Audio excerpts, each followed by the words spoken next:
காங்கிரஸ்ல இன்னொரு வழக்கமும் என்ன இருக்குன்னா, பொதுவா நீங்க ஒரு தொகுதி கேட்கும் போதே அது எந்த தலைவருக்குன்னு நீங்க ஃபிக்ஸ் பண்ணி தானே கேட்பீங்களே. ஆமா. அப்போ அவ்வளோ பண்ணியும் கடைசியில உங்களுக்கு கேண்டிடேட் கிடைக்கலன்னும்போது அப்போ கேள்விக்குள்ளாகுதுல்ல. விருப்ப மனு வாங்கும்போது ஒரு தொகுதிக்கு 10 பேர் 15 பேர் பணம் கட்டி தான் வாங்குகின்றார்கள். ஆகவே நிற்பதற்கு ஆளே கிடையாது. ஆனா நம்ம கூட்டணி கட்சியோட பேசும்போது எங்களுக்கு கரூர் வேணும், அங்க ஜோதிமணி நிற்பாங்க, எங்களுக்கு ஈரோடு வேணும், அங்க EVKS நிற்பாரு, எங்களுக்கு திருச்சி வேணும், அங்க இப்படி கேட்டு தானே நீங்க வாங்குவீங்களே. யாரு நாங்கள் பேச்சுவார்த்தை திராவிட முன்னேற்ற கழகத்தோடு நடத்தும் போது அம்மையார் கூட இருந்தீர்களா? இல்லையே. நீங்களே ஒத்துக்கிட்டீங்களே சார். இப்போ அது வழக்கமா நடக்கிறதான்னு. வேட்பாளர்களை பொறுத்தவரையில் காங்கிரஸ் கட்சி தான் முடிவு. தொகுதி பேசும்போதுதான் திராவிட முன்னேற்ற கழகத்தோடு பேசும்போது எங்களுக்கு இந்த தொகுதி வேண்டும் என்று சொல்லுவோம். அவர்கள் சொல்வார்கள் எடுத்துக்கொள்ளுங்கள் என்று சொல்வார்கள். இல்லை என்றால் இன்னொரு கூட்டணி கேட்கின்றார்கள் என்று சொல்வார்கள். ஆகவே வேட்பாளரை பொறுத்தவரையில் நாங்கள் தான் முடிவு செய்வோம், மற்ற கட்சிகள் முடிவு செய்வது. ஓகே. இந்த தேர்தலில் இப்போ பார்த்தீங்கன்னா பிரதமர் அவர்கள் தமிழ்நாட்டுக்கு அடிக்கடி வருகிறார். 7 முறை இதோட வந்துட்டாரு. தொடர்ந்து பிரச்சாரத்தில் அவர் அவருமே களத்தில் தீவிரமாக இருக்கிறார். ராகுல் காந்தி ஒரே ஒரு முறை தான் வரப்போறாரு ஷெட்யூல் படி. எங்கள் ராகுல் காந்தி அவருடைய பாத யாத்திரையை அவர் தமிழ்நாட்டில் கன்னியாகுமரியிலே தான் தொடங்கி நடத்தினார். தேர்தலுக்கு பல மாதங்களுக்கு முன்னாடி. அது நடந்து 1 வருஷம் ஆகுது சார். 1 வருஷம் ஆனாலும் என்னமா அவங்க. நான் சொல்றது மோடி இந்த 1 வருஷத்துல மட்டும் 7 முறை வந்துட்டாரு.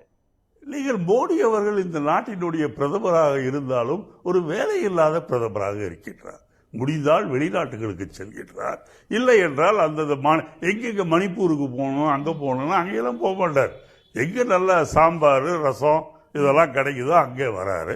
வருகின்ற மோடியை பொறுத்தவரையில் தமிழ்நாட்டிலே இவ்வளவு நாள் காலையிலே மாலையிலே செல்லக்கூடியவர் இப்போது சில தடவை என்ன செய்கின்றார் என்றால் இரவிலே இங்கேயே தங்கிவிடுகின்றார். போயின்ற போக்கை பார்த்தால் நிரந்தரமாக அவர் தமிழ்நாட்டிலேயே இருந்து விடுவார் போல இருக்கின்றது. காரணம் காசி. நல்லதுதானே சார் பிரதமர் இங்க இருந்தார்னா. ஆமாங்க, காசியிலிருந்தும் டெல்லியிலிருந்தும் குஜராத்திலிருந்தும் அவரை துரத்தி விட்டா அவர் வேற எங்க போவார்?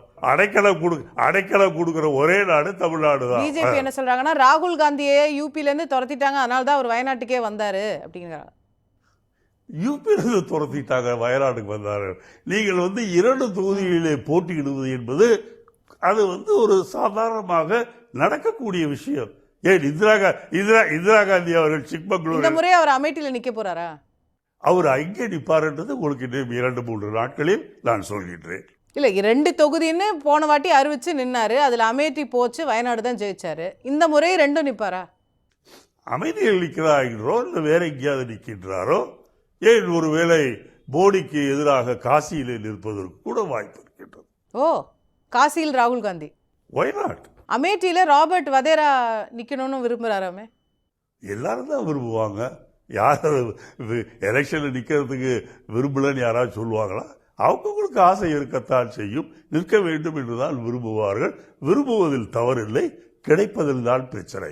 இல்ல நான் கேட்ட கேள்விக்கு திரும்ப வந்துடுறேன். ராகுல் அடிக்கடி இங்க வர்றது இல்லையே, இப்ப பிரதமர் அளவுக்கு இங்க வர்றது இல்லையே, அதுக்கு என்ன காரணம் அப்படின்றத கேட்டுட்டு. எல்லா இடத்துக்கும் போயிட்டு இருக்காருமா அவரு. நீங்க இங்க வர்றது இல்லைன்னா இவரை பார்த்து மோடி எல்லா இடத்துக்கும் போறாரா சொல்லுங்க பார்க்கலாம். அவரே எல்லா இடத்துக்கும் தான் போறாரு. மணிப்பூருக்கு எங்க போறாரு? மணிப்பூர்ல எவ்வளவு பெரிய கலாட்டா நடந்துட்டு இருக்கு. எவ்வளவு ஒரு பாலியல் வன்கொடுமைகள் அங்கே நடந்து கொண்டிருக்கின்றன. எத்தனை பேர் சுடப்பட்டு கொண்டிருக்கின்றார்கள். இன்றைக்கு மக்கள் அங்கே கைதிகளாக வைக்கப்பட்டிருக்கின்றார்கள். எத்தனை முறை அங்கே போனார்? ஒரு தடவை கூட போகலையே. குறைஞ்சபட்சம் பத்திரிகை நிருபர்களை சந்திரிக்கிறார், அதுவும் கிடையாது. பாராளுமன்றத்தில் பேசுவதும் கிடையாது. ஒவ்வொரு ஊருக்கும் போகும்போது ரோட் ஷோ சொல்கின்றார், ஃபேஷன் ஷோ என்று சொல்கின்றார். எத்தனை ஷோ பண்ணாலும் நீங்க ஜனங்கள் அவரை கண்டுகொள்ள மாட்டார்கள். காங்கிரசுடைய தேசிய தலைவர்கள் இங்க தமிழ்நாட்டில் அதிகமா வர்றதில்லையேங்கிறத கேள்வியா இருந்தது. ராகுலா இருக்கட்டும், பிரியங்காவா இருக்கட்டும், இவங்க வர்றது பயனளிக்காதுன்னு நீங்க விமர்சிக்கிறீங்க. ஒரு பக்கம் இருக்கட்டும், உங்க ஆட்கள் ஏன் வரலன்றதுக்கு பதில். இல்லம்மா, ராகுல் அவர்கள் வருகின்றார்கள். பிரியங்கா அவர்கள் இன்னும் 2 நாள் கழித்து வருகின்றார். கார்கே அவர்கள் இன்னும் இந்த வாரத்திற்குள் வந்து விடுவார்கள். சோனியா காந்தி அவர்கள் வர வேண்டும் என்றும் நாங்கள் கேட்டிருக்கின்றோம். ஆனால் உடல்நிலை சரியில்லாத காரணத்தால் அது சாத்தியமா இல்லையா என்று எங்களுக்கு தெரியவில்லை. கண்டிப்பாக ராகுல், பிரியங்கா, கார்கே போன்ற தலைவர்கள் இங்கே கண்டிப்பாக மோடி அவர்களுடைய இந்த வருகையினால குறைஞ்சபட்சம் பிஜேபியோட ஓட் ஷேர் இம்ப்ரூவ் ஆகும்னு நீங்க நினைக்கலையா? அவங்க ஒரு 3% 4%ல இருந்தவங்க இன்னைக்கு வந்து நாங்க 10% தாண்டுவோம் அப்படிங்கிறாங்க. இல்லம்மா, எனக்கு என்னமோ அவங்க சீமான் வாக்குகளை தாண்டினாலே பெரிய விஷயமா. சீமான் என்ன வாக்கு வாங்குறாரோ அதை தாண்டினாலே பெரிய விஷயமாகத்தான் இருக்கும். என்னுடைய கருத்து. உங்களுடைய கருத்து வேற விதமாக இருக்கலாம்.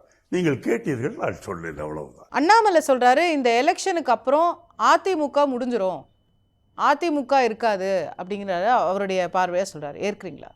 இந்த எலெக்ஷனுக்கு பிறகு 2-3 கட்சிகள் காணாமல் போகும். அதில் அவர் சொல்கின்ற ஒரு கட்சி அதிமுக என்றால், நான் சொல்கின்ற இன்னொரு கட்சி பிஜேபி. ரெண்டுமே காணாம போயிடும் இந்த எலெக்ஷனுக்கு அப்புறம். போலீஸ் ஸ்டேஷன்களில் காணவில்லை என்று நோட்டீஸ் ஒட்ட வேண்டிய சூழ்நிலை வரும். உங்க கட்சியும் சீமான் அவர்களுடைய கட்சியும் தான் இருக்கும், உங்க கூட்டணியும் சீமானும்.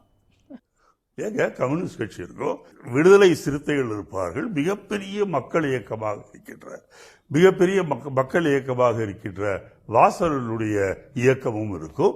எவ்வளவு பெரிய இயக்கங்கள் நிறைய இருக்கு. ஜான் பாண்டியன் இயக்கம் இருக்கும், கிருஷ்ணசாமி இயக்கம் இருக்கும். இவ்வளவு இயக்கங்கள் இருக்கத்தானே செய்கின்றன. அவங்கெல்லாம் இருப்பாங்க. ஜான் பாண்டியன் இருப்பாரு, ஆனா பிஜேபி காணாம போயிடும் சார். அவரே தாமரையில தான் சார் நிக்கிறாரு.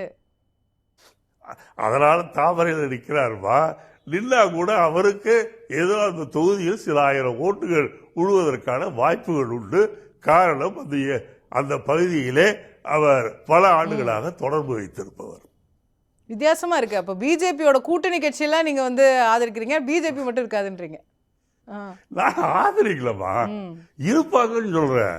ஏன்னா அப்ப வாசன் கட்சியில் தொண்டரும் அவரே, தலைவரும் அவரே, கண்டிப்பாக அவர் இருக்கத்தான் போகின்றார். ஆகவே அவர் இருக்கின்றார் என்றால் அந்த தமிழக முன்னேற்ற முன்னணியை அந்த கட்சி கண்டிப்பாக இருக்கத்தான் போகின்றது. மீண்டும் சைக்கிள் ஓட்டத்தான் போகின்றார். அதனால் அது இருக்கும் என்று சொல்கிறேன். இந்த தேர்தலில் ஒருவேளை அதிமுக உங்களுடைய கணக்குப்படி அதிமுக சரியா பர்ஃபார்ம் பண்ணாது, அதுவும் காணாம போற பட்டியலில் தான் நீங்க வச்சிருக்கிறீங்க. இப்போ அதிமுக அப்படி தோற்று டிடிவி தினகரனோ ஓ பன்னீர்செல்வம் அவர்களோ வெற்றி பெற்றால் அந்த கட்சியில ஒரு பெரிய மாற்றம் வந்துடும் அப்படின்னு ஒரு கணிப்பு சொல்றாங்க.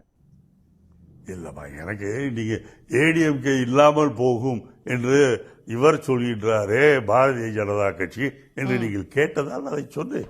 என்னை பொறுத்தவரையில் நான் சொல்லிக்கொள்ள விரும்புவது, அதிமுக என்பது எம்ஜிஆர் ஜெயலலிதாவுக்கு பிறகு எடப்பாடி தலைமையில் இருக்கின்ற அதிமுக தான். அவ்வளவு பெரிய இயக்கமாக இருக்கிறதா இல்லையா என்பது வேறு. ஜெயலலிதா காலத்தில் சொல்லுவார்களே 1 கோடி பேர் மெம்பர்ஷிப், அதெல்லாம் கிடையாது. ஆனா அந்த கட்சி இருக்குது, அது இருக்கலாம், அவ்வளவுதான். திமுகவுக்கு பிரதான போட்டியா அதிமுக தான் தொடரும் நினைக்கிறீங்க? இருக்கு, அப்படிதான் வாய்ப்பு இருக்குன்னு நான் நினைக்கிறேன். ஏனென்றால் ஓரளவுக்கு அதிமுகவை பொறுத்தவரையில் ஜெயலலிதாவினுடைய காலத்திலும் எம்ஜிஆருடைய காலத்திலும் இருந்த வலிமையோடு அந்த கட்சி இல்லை என்று சொன்னாலும் கூட அந்த கட்சியில இன்னும் தொண்டர்கள் இருக்கின்றார்கள். ஆனால் அவருடைய வாக்கு வங்கி இருக்கிறதா இல்லையா என்பது இந்த தேர்தல் முடிவுகள் தெரியும். செய்திகளை உடனுக்குடன் தெரிந்து கொள்ள உடனே சப்ஸ்கிரைப் பண்ணுங்க.